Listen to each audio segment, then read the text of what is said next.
For decades, critics of the Bible have argued that its covenant language was not revealed but borrowed. Specifically, that Israel simply copied political treaties from the ancient Hittite Empire and rebranded them as theology. At first glance, the claim sounds compelling. The structures look similar. The language feels familiar. And the ancient Near East was, after all, a world of treaties, kings, and vassals. But similarity is not the same as copying. And when we slow down and examine the evidence carefully, the argument begins to unravel. The biblical covenants do not mirror the dominant treaty forms of Israel's later historical enemies. They do not reflect Assyrian imperial law. They do not promote royal propaganda. Instead, they preserve an older, now obsolete legal structure from the late Bronze Age, and then radically transform it. What emerges is not plagiarism, but something far more interesting. A text embedded in its ancient legal world, yet deliberately subverting it. The Bible uses a familiar form, but empties it of human kings, replaces political coercion with moral obligation, and centers the covenant not on empire, but on a single God who binds himself to his people. So the real question is not whether the Bible resembles ancient treaties. The real question is why it resembles the wrong ones, and why it does so in a way that undermines every normal incentive for borrowing, imitation, or power. That question is where the discussion actually begins. Did the Bible copy Hittite treaties? One of the most common claims by critics of the Bible is that its covenant language was not divinely revealed but culturally borrowed. Specifically, that Israel simply copied the treaty forms of the ancient Hittite Empire and repurposed them as theology. At first glance, this claim appears reasonable. The structures are undeniably similar. Both Hittite treaties and biblical covenants contain preambles, historical prologues, stipulations, witnesses, and blessings and curses. In a world saturated with political agreements, why should Israel be any different? But when examined carefully, the argument that the Bible copied Hittite treaties collapses under its own assumptions. What the evidence actually shows is not literary dependence or plagiarism, but something far more nuanced. The Bible preserves an ancient legal form appropriate to the late Bronze Age, while simultaneously subverting that form in ways that make political imitation implausible. Far from undermining the Bible's historical credibility, the treaty comparison strengthens it. Treaty forms in the ancient Near East. To understand the issue, it is essential to recognize what Hittite treaties were.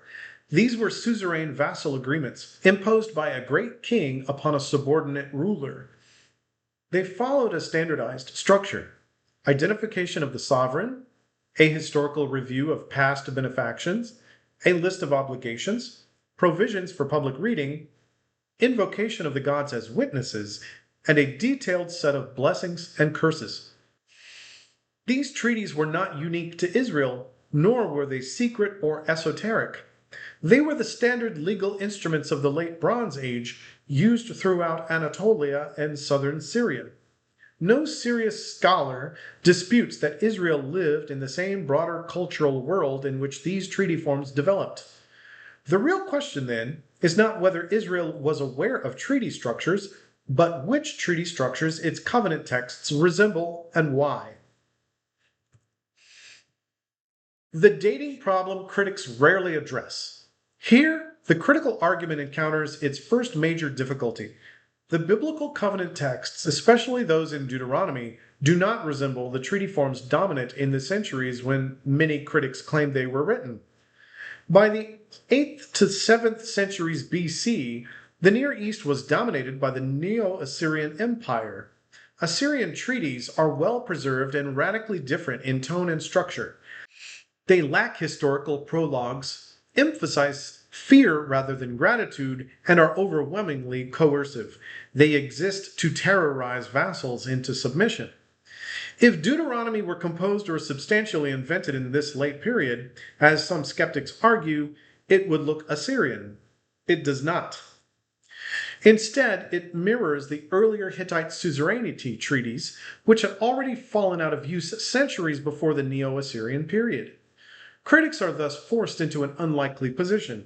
They must argue that Israelite scribes living under an Assyrian domination deliberately chose an obsolete legal form rather than the living imperial model surrounding them.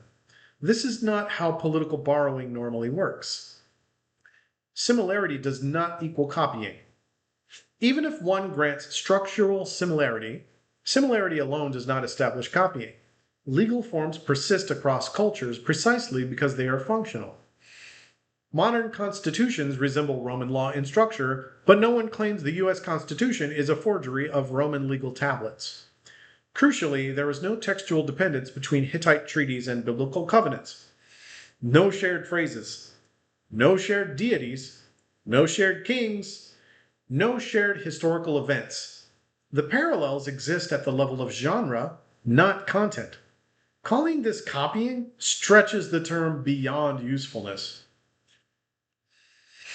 Theological subversion, not political imitation.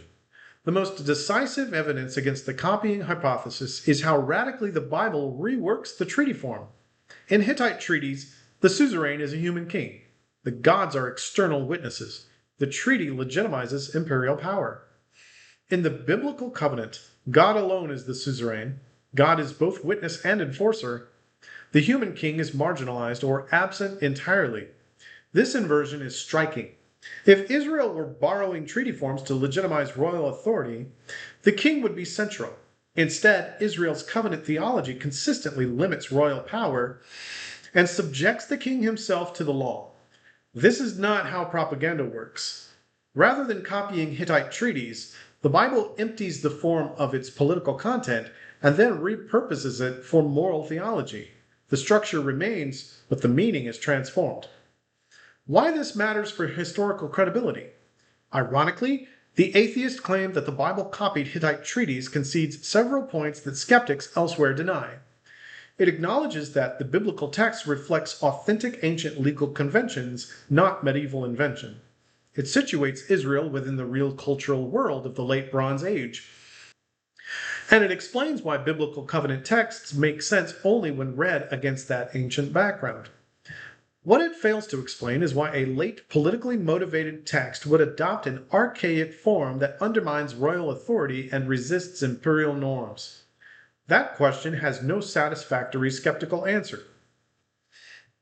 Yes, critics can claim the Bible borrowed the Hittite treaty form, but borrowing a legal genre is not the same as copying a text, and resemblance is not evidence of dependence. The biblical covenants do not mirror the treaties of Israel's later historical environment, but those of a much earlier period. And rather than reinforcing political power, they systematically dismantle it. What emerges is not a plagiarized document, but a text deeply rooted in its own ancient world. One that uses a familiar structure to communicate an unfamiliar idea that the ultimate sovereign is not a king, not an empire, but a moral God who binds himself to his people. The treaty parallels do not weaken the Bible's claims, they anchor them in history.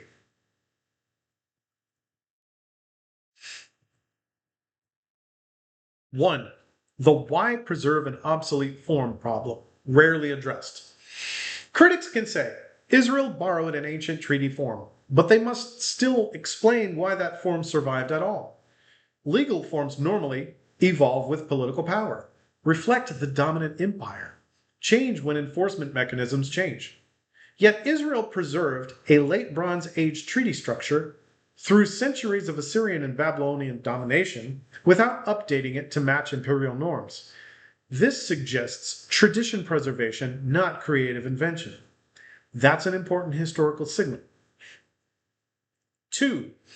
The covenant is anti-imperial. This is huge. Hittite treaties justify empire, reinforce hierarchy, legitimize coercion. Biblical covenants do the opposite. They limit kings, they protect the poor, foreigner, and powerless. They subordinate political authority to moral law. If Israel were imitating imperial treaties, this is the worst possible way to do it. The covenant doesn't reinforce empire, it critiques it. 3. Memory versus composition, a key distinction. Most debates assume texts are either copied or invented, but ancient societies worked differently. Israel functioned as a memory culture, oral transmission, ritual recitation, covenant renewal ceremonies, public reading cycles. Treaty structure is ideal for memorization and preservation. So, what you may be seeing is not late authors copying an old form, but an old form being remembered and stabilized over time. That's a very different model. 4. No competing model explains the data better. This is important intellectually. Ask skeptics, what alternative model explains all the data better? They must account for the correct ancient structure, the wrong imperial period, the absence of Assyrian features, the theological inversion, the anti-royal emphasis, the moralization of law. No competing hypothesis explains all of that cleanly. 5. The covenant as a conscious counter-narrative. One underexplored possibility. Israel intentionally used an ancient treaty form to assert that God, not empire, rules history. In other words, same structure, opposite message. That makes the covenant a political theological statement, not plagiarism. 6. The argument has broader reach than Hittites. Once you see this, it scales. Laws do not equal Code of Hammurabi copies. Psalms do not equal A&E hymns rewritten. Proverbs do not equal Egyptian wisdom plagiarism. Genre similarity does not equal dependence. The Hittite treaty debate becomes a case study in how superficial parallels are often overinterpreted. Where the conversation should go next. The real unresolved questions are, why does Israel's theology resist every dominant imperial model? Why does covenant morality constrain power instead of amplifying it? Why is the king bound to law rather than above it? Why is divine authority framed relationally, not coercively? Those are not literary questions, they're philosophical and historical ones. The bottom line is, why does Israel consistently move against the grain of its world, even when borrowing its forms? In conclusion, the claim that the Bible copied the Hittite treaties initially appears persuasive because it trades on visible similarities while avoiding deeper analysis. Yet, when those similarities are examined within their historical, legal, and cultural contexts, they point in the opposite direction. What the biblical covenants reflect is not literary dependence or political imitation, but authentic participation in a late Bronze Age legal world, one preserved with remarkable consistency across centuries. More importantly, the Bible does not merely adopt an ancient treaty form, it transforms it. Where imperial treaties exist to legitimize power, the biblical covenant limits it. Where human kings demand loyalty, the covenant subjects even kings to the law. Where gods are invoked as distant enforcers, the biblical God binds himself relationally to his people. These features are not accidental, and they are not what copying looks like. If the biblical texts were late inventions, they would mirror the dominant imperial models of their own time. They do not. Instead, they preserve an older structure that had long since fallen out of political use, while reshaping it into a moral framework that resists empire rather than reinforcing it. No competing hypothesis accounts for this combination of antiquity, coherence, and inversion more effectively. The treaty parallels, therefore, do not weaken the Bible's historical claims. They anchor them. They situate Israel within the real legal landscape of the ancient Near East while revealing a theological vision that moves decisively against it. What emerges is not a borrowed document, but a tradition, one that remembers its past, preserves its form, and uses it to say something fundamentally new about authority, law, and the nature of God.